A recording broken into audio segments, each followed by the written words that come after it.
Hello friends welcome back to Mudal institute of biology. Friends आज हम molecular basis of inheritance इस topic के बारे में डिस्कस कर रहे हैं। मॉलिकुलर बेसिस ऑफ इनहेरिटेंस इस टॉपिक के अंदर हमें कुछ मॉलिक्यूल्स की स्टडी करना है जो मॉलिक्यूल इनहेरिटेंस के लिए ज़्यादातर रिस्पॉन्सिबल है, उसी मॉलिक्यूल के बारे में हम डिस्कस करेंगे। स्टूडेंट सबसे पहले हम टॉपिक की शुरुआत जेनेटिक मटेरियल इस टर्म से करेंगे।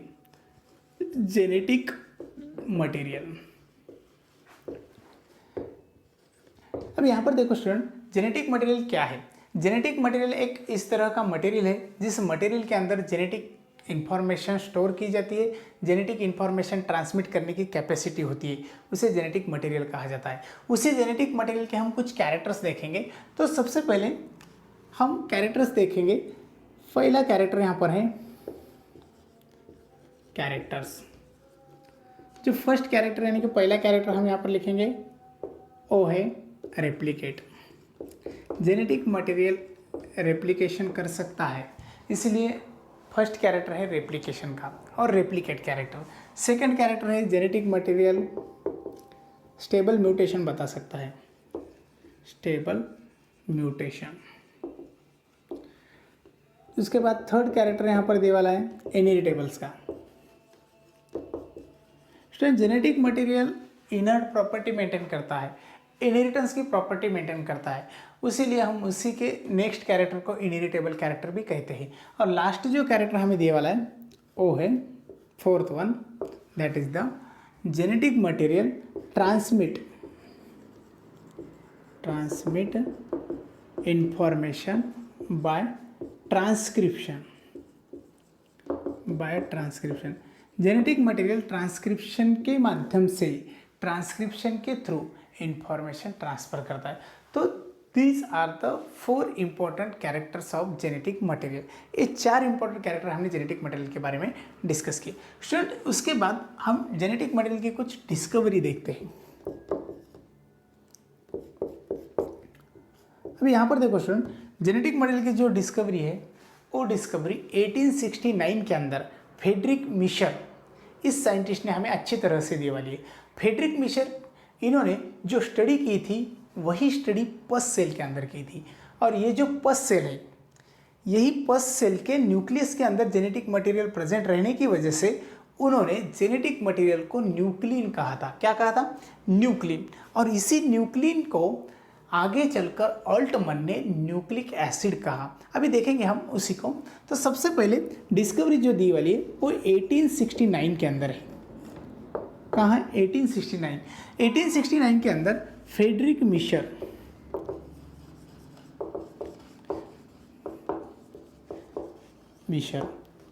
Means the Friedrich Miescher was discovered genetic material. कहाँ डिस्कवर किया था? इन पस सेल के अंदर। He called them nuclein. क्या कहा था इन्होंने? न्यूक्लिन कहा था। क्यों कहा था? न्यूक्लिन इसलिए कहा था क्योंकि जेनेटिक मटेरियल न्यूक्लियस के अंदर प्रेजेंट है। न्यूक्लिन का मीनिंग होता है inside to the nucleus.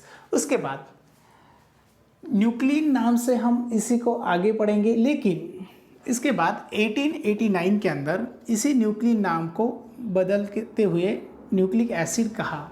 Nucleic acid कहने के पीछे जो महत्वपूर्ण वर्क था वो था ऑल्टमन का। ऑल्टमन यानी कि हम यहाँ पर बता सकते the term nucleic acid was given by Altman. Altman इन्होंने क्या किया था? टर्म दी थी, और वो जो टर्म थी उसे न्यूक्लिक एसिड कहा जाता। क्या कहा जाता है? Nucleic acid. इसे न्यूक्लिक एसिड क्यों कहा? इसे न्यूक्लिक एसिड इसलिए कहा क्योंकि जो न्यूक्लियस के अंदर जेनेटिक मटेरियल प्रेजेंट है वो एसिडिक नेचर का है। कौन से नेचर का है? एसिडिक नेचर का। Therefore Altman called them nucleic acid. इसलिए ऑल्टमन ने इसी टर्म को न्यूक्लिक एसिड नाम से आगे बढ़ाया। ठीक है, तो चलो स्टूडेंट, ये हो गया हमारा डिस्कवरी के बारे में। उसके बाद हम थोड़ा आगे बढ़ते हैं। आगे बढ़ने के बाद हमें पता चला कि कुछ हम एक महत्वपूर्ण जेनेटिक मटेरियल के बारे में डिस्कस करेंगे। जैसा कि हमें पता है डीएनए का फुल फॉर्म भी हम बता सकते हैं। ठीक है, और डीएनए के बारे में हमने इससे पहले बहुत बार अच्छी तरह से डिस्कस किया वाला है। अब यहाँ पर देखो स्टूडेंट, डीएनए न्यूक्लियस के अंदर प्रेजेंट है, लेकिन डीएनए हमें और भी बहुत ही लोकेशन पर दिखाई देगा, जैसा कि हम 3 डिफरेंट लोकेशन वहाँ पर डीएनए के एक्सप्लेन कर सकते हैं। सबसे पहले हमें डीएनए न्यूक्लियस के अंदर दिखाई देगा, न्यूक्लियस। उसके बाद में डीएनए साइटोप्लाज्म के अंदर भी है, और डीएनए जो प्रेजेंट है वो है सेल ऑर्गेनल्स के अंदर। ठीक है, मीन्स डीएनए हमें डिफरेंट पार्ट्स के अंदर स्टडी करने के लिए प्रेजेंट है। उसके बाद में डीएनए के बारे में हम और थोड़ा आगे बढ़ेंगे। स्टूडेंट देखो, डीएनए जो है वो कुछ कंपोजिशन बताता है। अभी एक्चुअली डीएनए के अंदर क्या कंपोजिशन है, यानी कि डीएनए मेड बाय, डीएनए जो वहाँ पर कंपोज है। सबसे पहले डीएनए के अंदर पेंटोस शुगर है, ये अच्छी तरह से हम डिस्कस करने वाले। पेंटोस शुगर क्या है, पेंटोस शुगर रिंग किसे कहा जाता है, नाइट्रोजन बेस है, नाइट्रोजन बेसिस के बारे में भी हमें डिस्कस करना है। उसके बाद में हम डिटेल में पढ़ेंगे फॉस्फोरिक एसिड, फॉस्फोरिक एसिड। ठीक है, तो इसी तरह से एक डीएनए का कुछ कॉम्पोजिशन है, इसको हम डिटेल में देखने वाले हैं। और उसके बाद हम आरएनए के बारे में भी डिस्कस करेंगे, यानी कि आरएनए भी जेनेटिक मटेरियल है। आरएनए भी न्यूक्लियस के अंदर और डिफरेंट सेल ऑर्गेनल के अंदर और साइटोप्लाज्म के अंदर भी वहाँ पर हमें दिखाई देगा।